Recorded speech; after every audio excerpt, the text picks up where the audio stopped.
Hello friends, இன்னைக்கு ரொம்பவே ஒரு ஹெல்தியான ரெசிபி தான் பார்க்க போகிறோம். வெயிட் லாஸ் பண்ணும்போது பார்லி அரிசியில் உணவு செஞ்சு சாப்பிடும்போது தேவையில்லாத நீர் எல்லாமே வெளியேறும். உடம்ப நல்லா குளிர்ச்சியாக வச்சுக்கும். இது போல் ரெசிபிஸ் தினசரி சாப்பிட்டுட்டு வந்தோம் அப்படின்னா ரொம்ப ஈஸியாக வெயிட் லாஸ் பண்ணிடலாம். அது மட்டும் இல்லாமல் ரொம்ப டேஸ்டியாகவும் செஞ்சு சாப்பிட்லாம். இந்த ரெசிபி செய்யறதுக்காக ஒரு பவுலில் நான் 1/2 டம்ளர் பார்லி அரிசி எடுத்து மூங்குற அளவுக்கு நல்லா தண்ணி ஊற்றி 1 மணி நேரம் ஊற வச்சுக்க போகிறேன். பார்லி அரிசியில் அதிகப்படியான ஃபைபர் இருக்குது, விட்டமின்ஸ், மினரல்ஸ் இருக்குது. அதனால இது ஜீரண சக்திக்கு ரொம்பவே ஹெல்ப்ஃபுல்லாக இருக்கும். 1 மணி நேரத்துக்கு அப்புறம் குக்கரில் அதே டம்ளரில் பாதி டம்ளர் பாசிப்பருப்பு எடுத்துக்கலாம். பாசிப்பருப்புலேயுமே அதிகப்படியான புரோட்டீன்ஸ், ஃபைபர்ஸ், விட்டமின்ஸ், மினரல்ஸ் இருக்குது. பார்லி அரிசி 1 மணி நேரம் நல்லாவே ஊறி வந்திருக்கு. இது அப்படியே பாசிப்பருப்பில் ஊற்றிட்டு தேவையான அளவுக்கு தண்ணி ஊற்றி ஒரு 3 முறை நல்லா நீட்டாக வாஷ் பண்ணி எடுத்துடணும். வாஷ் பண்ணதுக்கப்புறம் இதில் பூண்டு போட்டுக்கலாம். நான் சின்ன சின்ன பூண்டாக இருக்கிறதுனால ஒரு 10 பூண்டு சேர்த்திருக்கேன். ஒரு நார்மல் சைஸ் தக்காளி சின்ன சின்னதாக கட் பண்ணி சேர்த்திக்கலாம். 1/4 டீஸ்பூன் பெருங்காயத்தூள், 1/4 டீஸ்பூன் விட குறைவான மஞ்சள், 1/4 டீஸ்பூன் ஜீரகம், காரத்துக்காக நான் ஒரே ஒரு பச்சை மிளகா போடுறேன், 1/4 டீஸ்பூன் சாம்பார் பொடி போடுறேன், தேவையான அளவுக்கு கல்லுப்பு. இதுக்கு 6 டம்ளர் தண்ணி சேர்த்தணும். 1/2 டம்ளர் பாசிப்பருப்பு, 1/2 டம்ளர் பார்லி அரிசிக்கு அதே டம்ளரில் 6 டம்ளர் தண்ணி கரெக்டான ரேஷியோவாக இருக்கும்.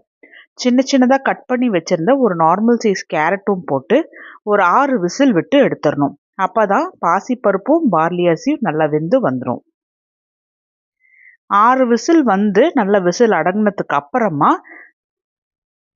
பார்லி அரிசி பாருங்கள் நல்லாவே வெந்து வந்திருக்கு. இதை ஒரு முறை நல்லா கலந்துட்டுட்டு பொட்டேட்டோ மேஷர் வச்சு முடிஞ்ச அளவுக்கு நல்லா மேஷ் பண்ணி எடுத்துக்கலாம். பார்லி அரிசி நல்லா வெந்து வரும்போது கொஞ்சம் பெருசு பெருசாக இருக்கும் இல்லையா, அதனால மேஷ் பண்ணி விட்டுக்கிட்டோம் அப்படின்னா கொஞ்சம் குருணையாட்டம் ஆகிடும். தாளிப்புக்காக நான் கடாய் வச்சு கடாய் சூடான உடனே 1 டீஸ்பூன் தேங்காய் ஊற்றிக்கிறேன். உங்களுக்கு எந்த எண்ணெய் வேணுமோ நீங்கள் அதை யூஸ் பண்ணிக்கலாம்.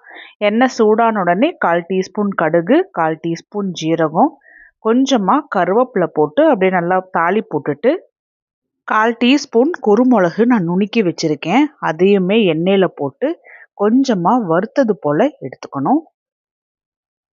இப்போ இது எல்லாமே நல்லா வறுபட்டு வந்த உடனே 2 நார்மல் சைஸ் வெங்காயத்தை நான் சின்ன சின்னதாக கட் பண்ணி வச்சுருக்கேன்.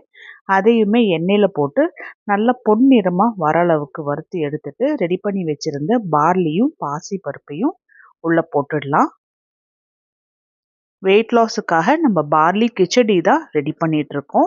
கிச்சடியை ஒரு முறை நல்லா கலந்துட்டுட்டு டேஸ்ட் பார்த்துக்குங்க. தேவைப்பட்டுச்சு அப்படின்னா உப்பு காரம்லாம் சேர்த்திக்கலாம். நான் தேவையான அளவுக்கு இந்து உப்பும் திரும்பவும் 1 டீஸ்பூன் சாம்பார் பொடியும் சேர்த்தி நல்லா கலந்துட்டுக்கிறேன். பார்லி அரிசியில் இது போல் கிச்சடி செஞ்சு சாப்பிடும்போது நல்ல டேஸ்டியாக இருக்கும். இதில் சின்ன சின்னதாக கட் பண்ணி வச்சுருக்கிற கொத்தமல்லியும் சேர்த்து ஒரு முறை நல்லா கலந்து விட்டுட்டு ஒரு கொதி வந்த உடனே ஆஃப் பண்ணுற வேண்டியது தான். ரொம்ப சூப்பராக டேஸ்டியான பார்லி கிச்சடி ரெடி ஆயிடுச்சு. பார்லி அரிசியில் இப்படியும் ஒரு புதுவிதமான டேஸ்டியான ரெசிபி செஞ்சு பாருங்கள்.